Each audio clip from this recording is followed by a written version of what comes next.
नमस्कार, मी कल्याणी दीक्षित. संवाद live TV मध्ये आपलं मनपूर्वक स्वागत. टाकूयात एक नजर आजच्या ठळक घडामोडींवर. स्वामीनाथन आयोगाच्या मागणीवर शेतकरी ठाम, पाहूयात आयोगाच्या शिफारसी. सरपंच पदासाठी 12वी पासचा निकष लावल्यास प्रगतीला मिळणार चालना. आता बातम्या विस्ताराने. राज्यभर असलेलं दुष्काळाचं सावट, सरकारी अनास्था यामुळे सध्या राज्यातील शेतकरी आत्महत्येचा मार्ग निवडत आहे. यातून हमीभाव व कर्जमुक्तीसाठी शेतकरी संप करत आहे. या संपात स्वामीनाथन आयोग लागू करावा ही मागणी वारंवार होत आहे. स्वामीनाथन म्हणजे हरित क्रांतीचे जनक डॉक्टर एम.एस. स्वामीनाथन. त्यांच्या अध्यक्षतेखाली तत्कालीन सरकारने 18 नोव्हेंबर 2004 रोजी राष्ट्रीय कृषक आयोगाची स्थापना, शेती व शेतकऱ्यांच्या विविध प्रश्नांवर तोडगा काढण्यासाठी या आयोगाची रचना करण्यात आली. आयोगाने 2006 पर्यंत एकूण 6 अहवाल सादर केले. शेवटचा अहवाल 4 ऑक्टोबर 2006 रोजी सादर करत आयोगाने शेतकऱ्यांच्या दुरावस्थेची कारणं व त्यावर उपाय सुचवले.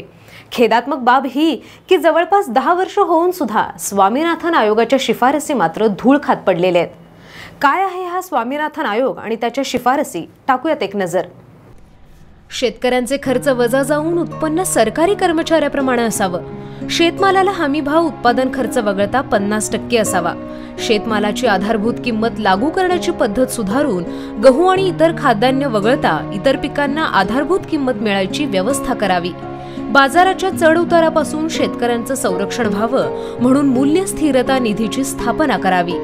आंतरराष्ट्रीय बाजारातील किमतीच्या दुष्परिणामापासून शेतकऱ्यांचं संरक्षण करण्यासाठी इतर देशांमधून येणाऱ्या शेतमालाला आयात कर लावावा.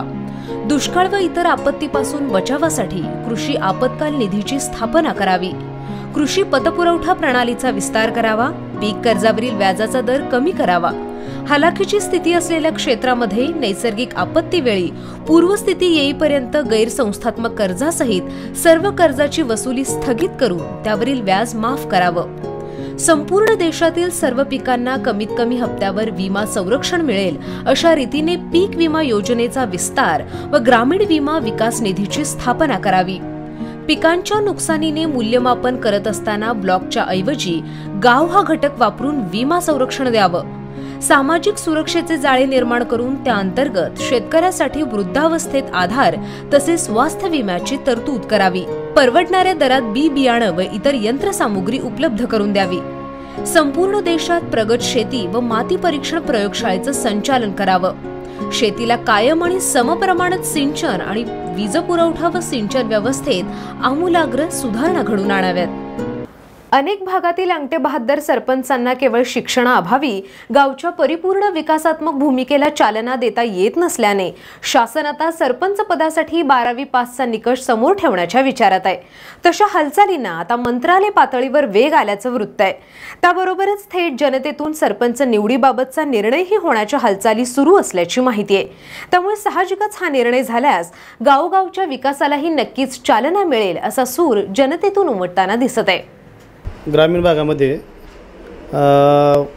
महिलांना शिक्षणासाठी प्राधान्य दिलं पाहिजे आणि शासनाच्या योजना जर सर्वसामान्यपर्यंत पोहोचवायच्या असतील तर शिक्षण हे फार महत्त्वाचं आहे आणि निकष चांगला आहे तसा, परंतु शिक्षणाची गंगा पण पुढं ग्रामीण भागामध्ये नेली पाहिजे असं माझं मत. सरपंचाच्या शिक्षणासंदर्भात ज्या आता अटी येणार आहेत त्या संदर्भात बोलायचं झालं तर यापूर्वी देखील अशिक्षित माणसं, आमच्या गावाचं उदाहरण द्यायचं झालं तर आमच्या गावात 7वी शिक्षण झालेले सरपंच 45 वर्ष इथं कार्यरत होते आणि त्यांनी गावाचा विकास केलेला आहे. तर शिक्षणच असलं पाहिजे असं काही मला वाटत नाही.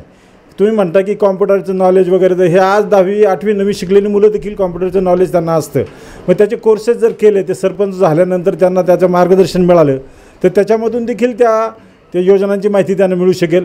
शिक्षण 12वीपर्यंतच असलं पाहिजे असं मला तरी वाटत नाही, कारण जेणेकरून ग्रामीण भागामध्ये ज्या महिला किंवा मागासवर्गीय असतील त्यांना शिक्षणापासून वंचित राहिलेले असतील तर सरकारने आधी शिक्षण त्या लोकांच्यापर्यंत पोहोचवलं पाहिजे आणि त्याच्यानंतर मग ही अट घातली पाहिजे असं माझं. खऱ्या अर्थानं ग्रामीण भागातील जनता आता जागृत होत चाललेली आहे.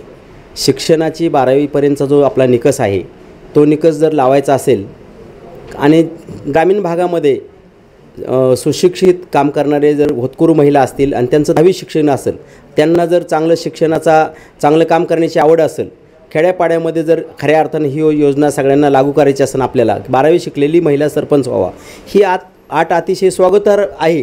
परंतु खेड्यापाड्यामध्ये ज्या भागामध्ये आदिवासी भाग आहे, ज्या भागामध्ये ओबीसीची संख्या जास्त आहे, तिथं शिकलेली महिला जर नसेल तर कदाचित त्या भागामध्ये ही आट आपल्याला शिथिल केली पाहिजे आणि त्या महिलेला सुद्धा सरपंच होता आलं पाहिजे.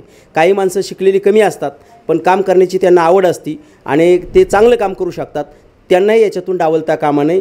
तुम्ही जो शिक्षणाची आड घातलेली आहे, 12वी शिकलेली महिला पाहिजे, ह्या गोष्टीत आम्ही स्वागत करतो. आपला भारत 21व्या शतकाकडे जात असताना सुशिक्षित झाला पाहिजे. शासनाच्या योजना ह्या त्या सरपंचांना समजल्या पाहिजेत आणि त्या सामान्य माणसापर्यंत पोहोचवायच्या असेल तर त्याला शिक्षण हे महत्त्वाचं आहे. ह्या गोष्टीचं आम्ही स्वागत करतो. 12वी शिकलेली महिलाच सरपंच असावी म्हणजे सगळ्या योजना त्यांना समजतील. पण ग्रामीण भागामध्ये त्याचा निकष त्या भागामध्ये शिथिल असावा. जर कदाचित 12वी शिकलेली महिलाच नसेल तर 7वी शिकलेली महिलासुद्धा सरपंच झाली पाहिजे, तिचाही हक्क डावलता कामा नये. या गोष्टीचं आम्ही स्वागत करतो आणि खऱ्या अर्थानं ही योजना शिक्षणाची गंगोत्री, खऱ्या अर्थानं शिक्षणामध्ये वाढ झाली पाहिजे आणि या माध्यमातून शिकल्या सवरलेल्या माणसांनी ग्रामपंचायतमध्ये उभं राहिलं पाहिजे आणि आपल्या हक्काची जाणीव खऱ्या अर्थानं सरकारच्या ज्या योजना आहेत, छोट्या मोठ्या ज्या योजना आहेत, त्याला काय निकष आहेत त्याचा अभ्यास करण्यासाठी शिक्षण ही खऱ्या अर्थानं काळाची गरज आहे.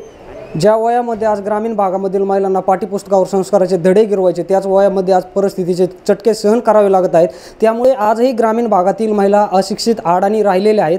त्यामुळे ग्रामीण भागापर्यंत खऱ्या अर्थाने शासनाने शिक्षण प्रणाली योग्य रीतीने राबवली पाहिजे. त्यानंतर असे निकष लावायला पाहिजेत, अशी नागरिकांची मागणी आहे. कॅमेरामन किरण चौधरीसोबत सुरेश कडेले, संवाद लाईव्ह टीव्ही, नावरा. यासोबत हे बातमीपत्र इथेच संपलं. नवीन घडामोडी पाहण्यासाठी संवाद वाहिनी मोबाईल ॲप आजच डाउनलोड करा आणि आपल्या परिसरातील बातम्या जाणून घ्या. धन्यवाद.